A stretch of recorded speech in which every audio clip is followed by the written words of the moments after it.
Karena tidak punya Lamine Yamal dan kalah postur, Timnas U20 alami 2 kali kekalahan beruntun di Piala Asia. Meskipun Jens Schraven berhasil cetak gol, tetapi timnas harus tersingkir lebih awal dari Piala Asia U20. Ya, gagal sudah target Piala Dunia untuk timnas U20 setelah mereka kembali kalah di pertandingan kedua Piala Asia U20 atas Uzbekistan dengan skor 1-3. Sebelumnya, timnas U20 juga kalah tipis 3-0 dari Iran, dengan alasan dari Pandit JL adalah kalah postur. Apalagi Indonesia U20 juga tidak punya Lamine Yamal. Di tengah kekecewaan, pemandangan mengharukan datang dari ayah dan keluarga Jens yang jauh-jauh datang ke China untuk melihat perjuangan anaknya. Sementara itu, kritik keras kembali menghujani PSSI. Fans, pandit, hingga pemerintah ramai mengkritik profesionalitas PSSI, mempertanyakan kesiapan pembinaan timnas U20. Tak sedikit juga yang mendesak agar pelatih timnas U20 segera diganti dengan berbagai alasan yang ada. Lantas, apa alasan utama dibalik tuntutan pergantian pelatih ini? Apakah memang ada jalan keluar yang lebih baik untuk timnas U20? Mari kita ungkap selengkapnya di video ini.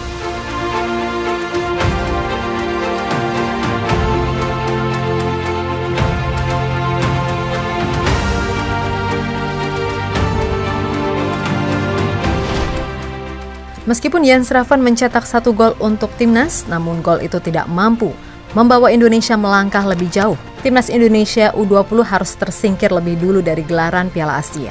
Orang tua Jens yang datang jauh-jauh dari Belanda ke Cina dengan perjalanan belasan jam merasa terharu sekaligus sedih melihat timnas Indonesia harus tersingkir lebih awal. Namun dukungan ayah Jens terhadap timnas Indonesia selalu ada dan terus mendukung, datang langsung kemanapun timnas Indonesia bermain. We fly in 12 hours from Amsterdam. And then we have to go by train to Shenzhen. So we fly to Hong Kong. And from Hong Kong we have to go to Shenzhen by train. For Jens and for Indonesia and everyone. We want to support them where they go. And when I can, I fly to them, you know. It doesn't matter where, so I'll go. We are staying here until they are in the, we hope in the final. No, and we have an open ticket. We want to support Indonesia until the end. Ya, timnas Indonesia U20 yang dinahkodai oleh Indra Syafri harus menelan pil pahit setelah mengalami 2 kekalahan beruntun. Berbagai kritikan pun muncul dari fans timnas untuk timnas U20. Salah satunya adalah timnas U20 terus-terusan kebobolan lewat bola atas dari uji coba yang masih belum terselesaikan hingga Piala Asia. Di pertandingan pertama Piala Asia melawan Iran, Indonesia kalah 3 gol tanpa balas. 3 gol dicetak Iran melalui bola atas. 2 diantaranya merupakan sundulan dari crossing dan corner kick dan satunya dari tendangan salto. Sedangkan di pertandingan terakhir melawan Uzbekistan, Indonesia kalah 3-1. 2 gol dicetak Uzbekistan melalui bola atas. Keduanya merupakan sundulan dari crossing dan corner kick. Dan kita bisa lihat bagaimana pemain belakang timnas Indonesia tidak ada yang mencoba menghalangi lawan dengan melompat.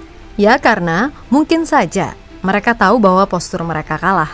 Namun perlu kita ketahui juga bahwa timnas kita juga memiliki beberapa peluang dari sundulan, namun gagal menjadi gol. Bahkan ada yang di depan mulut gawang namun juga gagal dimaksimalkan jadi gol. Beberapa pandit mengklaim bahwa kekalahan timnas Indonesia adalah karena fisik postur tubuh timnas Indonesia yang kalah. Namun sebenarnya masalah bola udara tidak hanya soal tinggi badan, tetapi juga teknik dan strategi.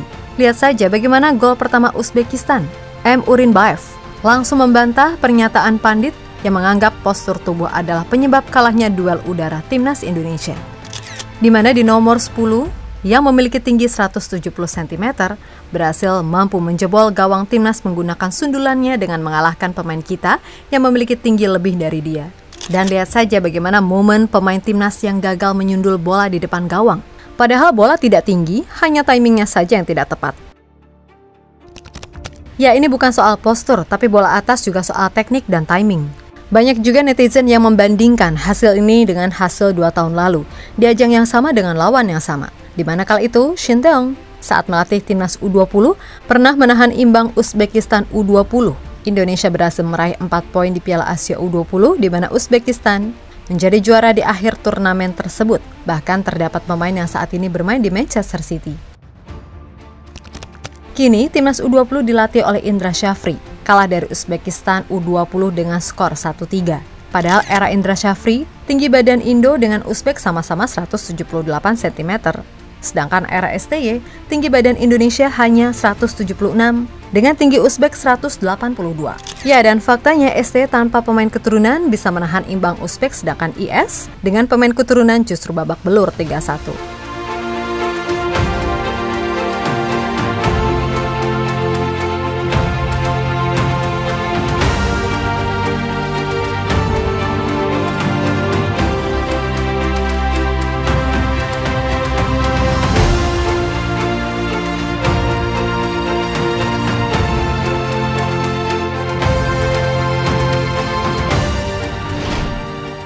Selain masalah timnas yang selalu kebobolan di bola atas, timnas U20 yang telah melakukan TC panjang, tetapi permainan timnas U20 nggak begitu berkembang. Hal ini juga diungkapkan oleh pandit sepak bola, Bungkus dan Bung Ropan. Ini kritikan dari netizen, dari pengamat sepak bola, kan TC-nya udah banyak. TC-nya TC di sini, TC di sini, TC di sini. Bahkan di Indonesia, di Bali, di Surabaya dan semuanya. Bagaimana Bung Ropan? Iya, dan itu panjang, bukan 1 minggu 2 minggu. Iya. Iya kan, itu berbulan-bulan juga Mas ya kadang-kadang tuh. Nah kemarin mempersiapkan diri kita ke Shenzhen ini kan kita makan, ada uji coba juga dikasih kesempatan kan. Iya. Mestinya kan dimanfaatkan dengan baik. Uji coba mahal loh itu, coba uji coba internasional Internasional kan? itu ada 3 tim dari luar. Iya, betul. Ya dibikin turnamen itu. Jadi saya pikir setelah ini ada perbaikan yang baik. Tapi ternyata ketika lawan Iran kemarin juga Mas biasa-biasa aja, nggak ada satu hal yang bagus untuk kita ini. Ya, sebelumnya timnas U20 sudah melakukan TC yang panjang di 5 negara. Berlatih di Como, Italia, mengikuti Toulon Cup di Prancis, di mana Indonesia tidak meraih satupun kemenangan dari 5 pertandingan. Kemudian ke Korea, mengikuti Seoul Earth on Ice Cup, menang lawan Argentina yang paling dibanggakan, namun langsung dibungkam Thailand dan Korea Selatan. Lalu menggelar TC di Jepang lawan klub lokal, dipilih karena punya cuaca dingin yang sama dengan China. Dan terakhir di Indonesia, TC di Jakarta, Bali, dan Surabaya. Dengan mengikuti turnamen U20 Challenge Series, dengan hasil 2 kali kalah dan 1 kali menang lawan India. Namun perjalanan panjang ini tidak menunjukkan peningkatan dari permainan timnas U20. Dan hasilnya bisa ditebak sendiri.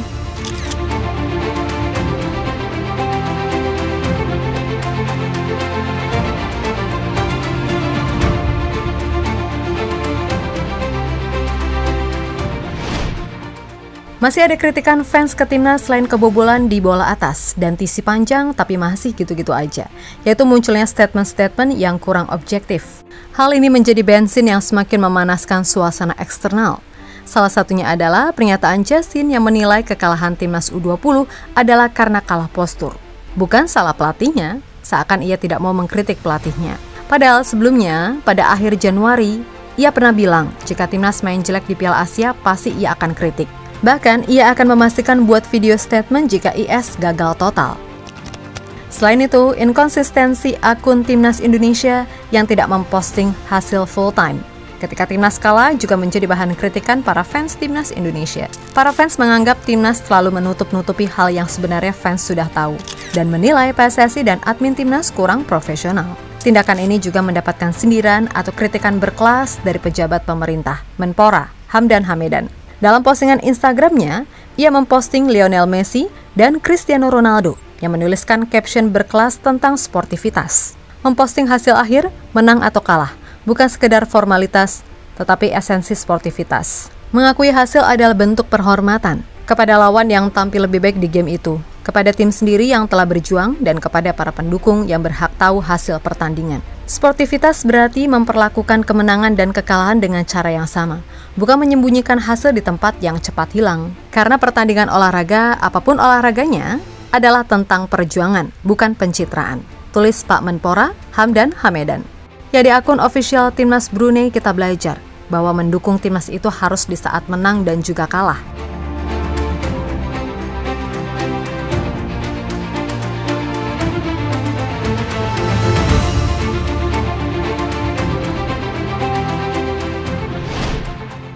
Menanggapi kekalahan dari Uzbek dan otomatis gagal lolos ke babak selanjutnya, Ketua PSSI Pak Erick Thohir memberikan tanggapan sebagai pembelajaran berharga untuk Timnas U20 dan terus akan melanjutkan program Timnas U20. Sedangkan Kapten Timnas Indonesia, Doni Tripamungkas, lebih dulu meminta maaf atas gagalnya melaju ke babak 8 besar. Kemudian pemain Timnas lainnya, Iqbal Gwijangge, menilai pemain Timnas sudah bermain bagus melawan Uzbekistan. Namun kesalahan lini belakang membuat Uzbek mampu mencetak gol. If we make some mistake and then they punish us with the goal, I think we play good, but they play better than us. And if we make some mistake and then they punish us with the goal, and I think we learn from it. It's a good experience for us to be here. But I think I want to thank all the players that are already working hard today. I think it's a tough game, but we have one last game before this is end, but I think all the players have to recover good and then think forward, because it's not only a chance that we had. We still young, we have an opportunity out there. Ya, setelah hasil 2 kekalahan ini, berbagai tanggapan fans Timnas pun bermunculan yang menginginkan IS out dan juga tetap stay. Berdasarkan survei yang dilakukan Timnaspedia, menyatakan bahwa supporter Timnas kompak menginginkan IS out. 74% menginginkan IS out, 14% ingin coach IS stay namun fokus di kejuaraan ASEAN. Sedangkan 12% lainnya ingin IS stay. Ya, menurut kami yang terpenting adalah pembuktian. Tidak perlu menyimpan strategi agar tidak dibaca lawan atau menampilkan sederet pencapaian di akun profil. Bahkan Lionel Scaloni yang pernah menang Pildun aja nggak tulis tuh di bio profil IG-nya.